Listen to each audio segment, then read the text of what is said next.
What's going on, guys? Coach Matt at YouGoProBaseball.com. I'm here with my man, Manny Ayala. We used to play together in the Padres organization. Got one of the best change-ups I've ever seen in baseball. I'm talking about you could throw big leaguers' names out there with great change-ups. In fact, when we were playing in the Padres organization, Trevor Hoffman was there, Greg Maddux were there. I'm throwing Manny in there probably above those two. So that's obviously a compliment, but I want him to share with you guys his changeup, the grip, and the thought process behind throwing it, because it was an amazing pitch. So basically the changeup for me became my ticket. I didn't have one, picked one up freshman year of college, and then they always teach the token, circle change, two-seam grip. That's what discouraged me from throwing it, because every time I threw it, it cut. It wouldn't sink on me at all. So I was like, I'm just gonna bag that pitch in general. So I could never sink the ball like you could, but what I could do was an offset four seam, and then I'd go off of this same grip, switch fingers towards the middle, and so I was essentially throwing a fastball with these two fingers, right? Pressure with the thumb was going up against those two fingers. And now these two gave me some pressure to kind of like, so if I wanted to pronate more, it was just a preset wrist off there, right? Everybody talks about pronate at the end. My pronation came from on set, subtle, right? So if I was in the glove from the set, it was offset. So I'd come back here, and this was locked in. Finish pronate inside the ball. What really made the magic happen for me was the moment the foot landed, was getting here, these two fingers here, finishing, not spinning the ball this way, almost like a pulling down, and then now you're leveraging over like a left-hander would on a cutter, right? My middle finger here was cutting the ball down the middle. So it wasn't like twisting through it, it was just set and then coming down with that almost angle or tilt. Exactly. Like it was like a snap, but I was snapping off the top. So I played for the Phillies for a bit. Cole Hamels, great changeup, right? Changeup guy. A lot of the left-handers in that system, they would play catch. So if we're playing catch here, we play catch across this way.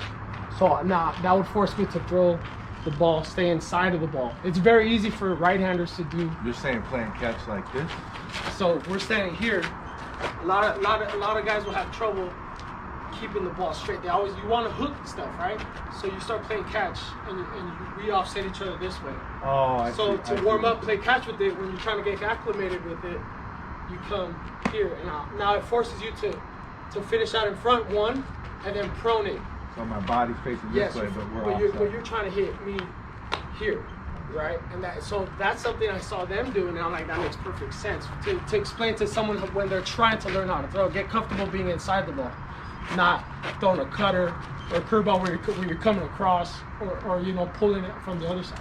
When we were in the Padres organization, they wanted us to throw 20% or more changeups. That didn't work for me. I didn't have a changeup. Yeah. But what do you think? What is the good perfect percentage? What is how do you mix it in? What's your strategy with that? Well, my breaking ball was fringe average at best. Fastball, average you could say. But what this allowed me to do was with the changeup was it allowed me to pitch front and back. So you always talk about in and out, up and down, movement away, in. This allowed me to be able to get the hitter thinking out front. So I would speed them up, slow them down, speed them up, slow them down. So I think one year, statistically, I think at the end of the season, I threw 40% of the time. Dang. And they were saying dude, it's that easy. Remember that? We had a meeting dude, it's that easy, 40% of the time. But for me, I would feel that pitch in my bullpens almost just as much as my fastball. Because if my fastball location wasn't there that day, if I fell behind, that was the pitch. I think, remember Webby? Pitching coach in high. He was like, you cheated your way past high A, because you would fall behind the hitters and be like, here's a changeup. 2-0 count, changeup. 3-1 count, changeup.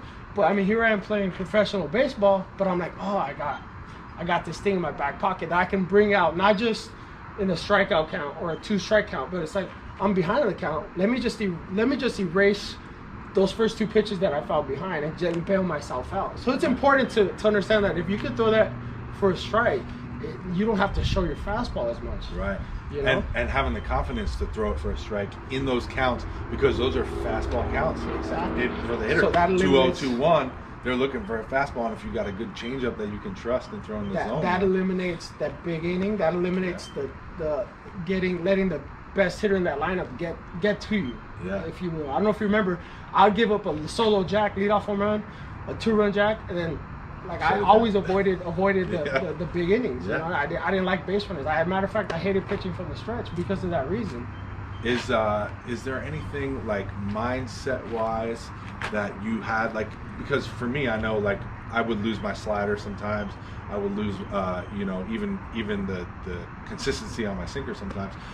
I know a changeup is a field pitch. Like, when you lost it, I'm assuming you lost it, maybe you never did, but times when you lost it, how would you get it back? There were times where I feel sights on the catcher.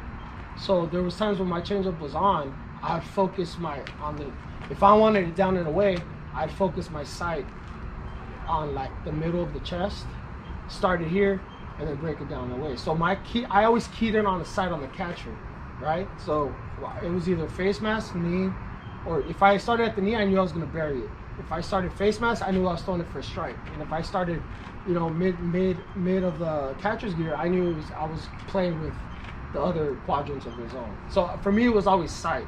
And if I knew if I got away from finishing out front, so if I got underneath it, it took off on me. That was just a simple, okay, I slid underneath the ball. I didn't stay on top and leverage over it. Was there any other little tricks or tips you did, like with the changeup? Like, I hear some guys saying, like, I'm not driving as much off my legs. Dragging it.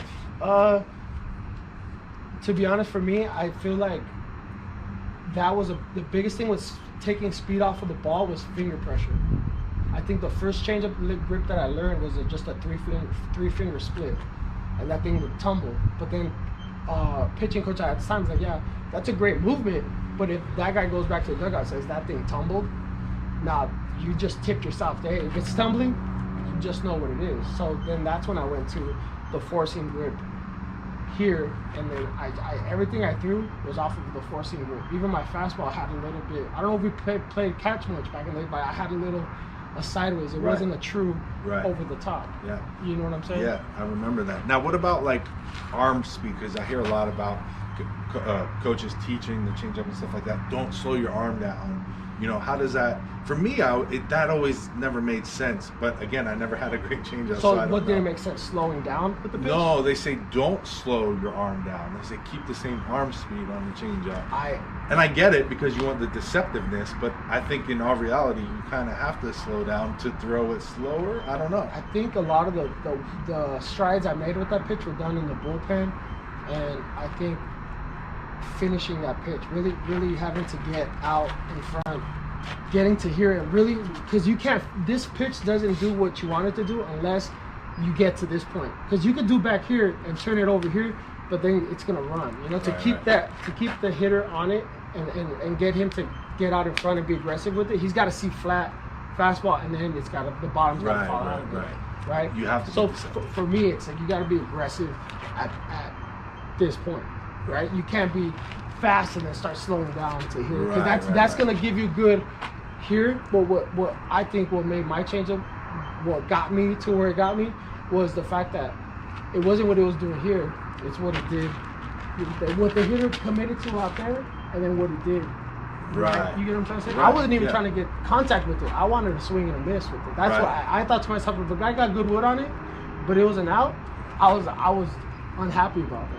You get what I'm trying to say? Yeah, absolutely. You want them to swing on a fastball when the changeup is coming. Exactly. So you don't want to throw the changeup slow. The changeup's not an effective pitch because it's slower. It's an effective pitch because it's slower and they think it's coming fast. You disguise it in a fastball. Right. So most people will throw a breaking pitch or off speed, and off speed counts. I think that what we're talking about, what the best tip, if you're gonna be a guy that has a plus off speed pitch, it's getting the hitter to think along. You get him thinking what you want him to, along with you, and then you pull the rug out from under him.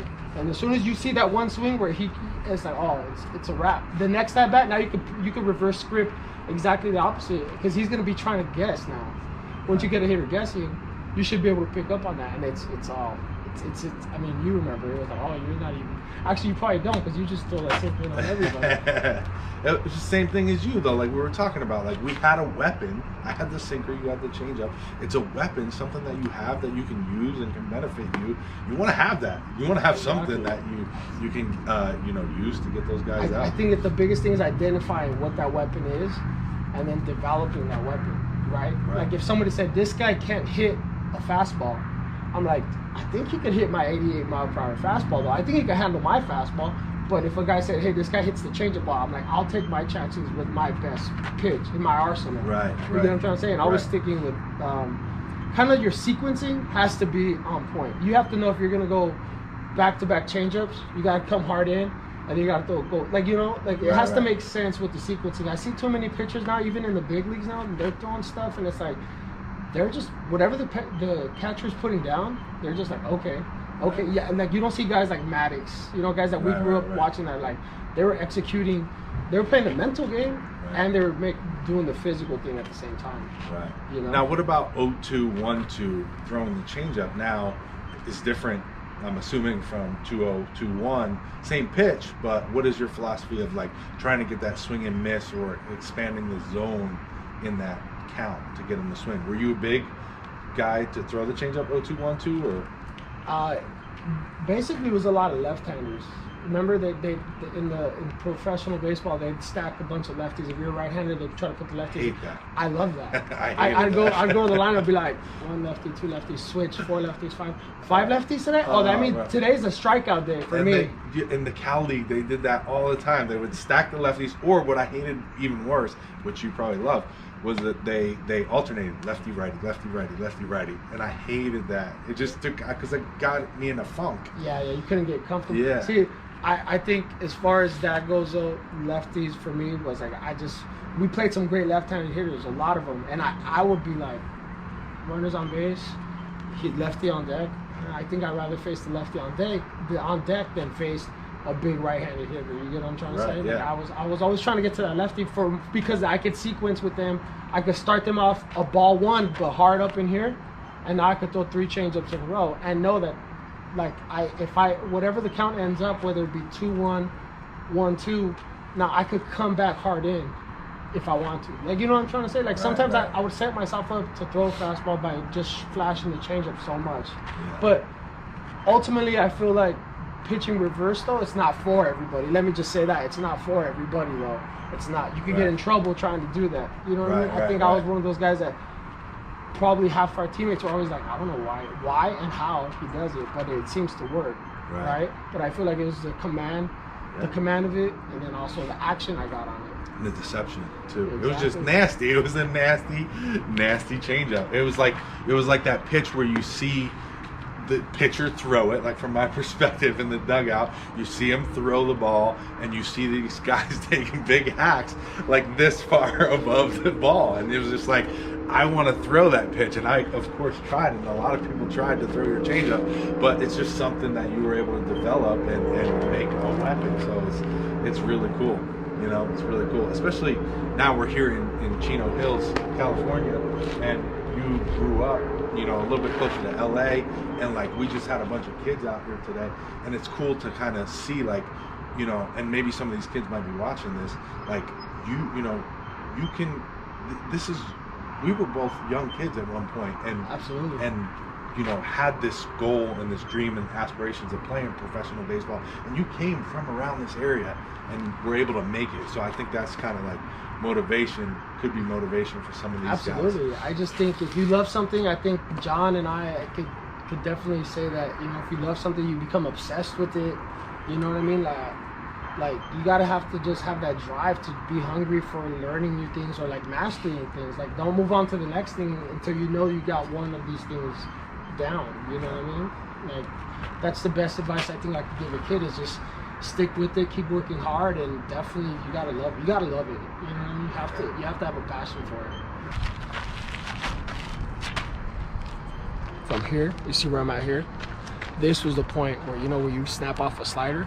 This was the point here where I'd come through here leverage down on these seams and make sure that I'm staying in here and I'm finishing through this way. A lot of guys try to do this guy or they turn the ball over. For me, it was a big part of getting here and making sure, remember we talked about the pronation, making sure that pre-wrist pronation here so that you weren't seeing a twist happening. This was already here and I was finishing on in front, leveraging on that seam. Well, thank you very much for sharing your changeup. Guys, go try it out. Play around with the grip, play around with the tips Manny was talking about, and I hope you have a lot of success with it.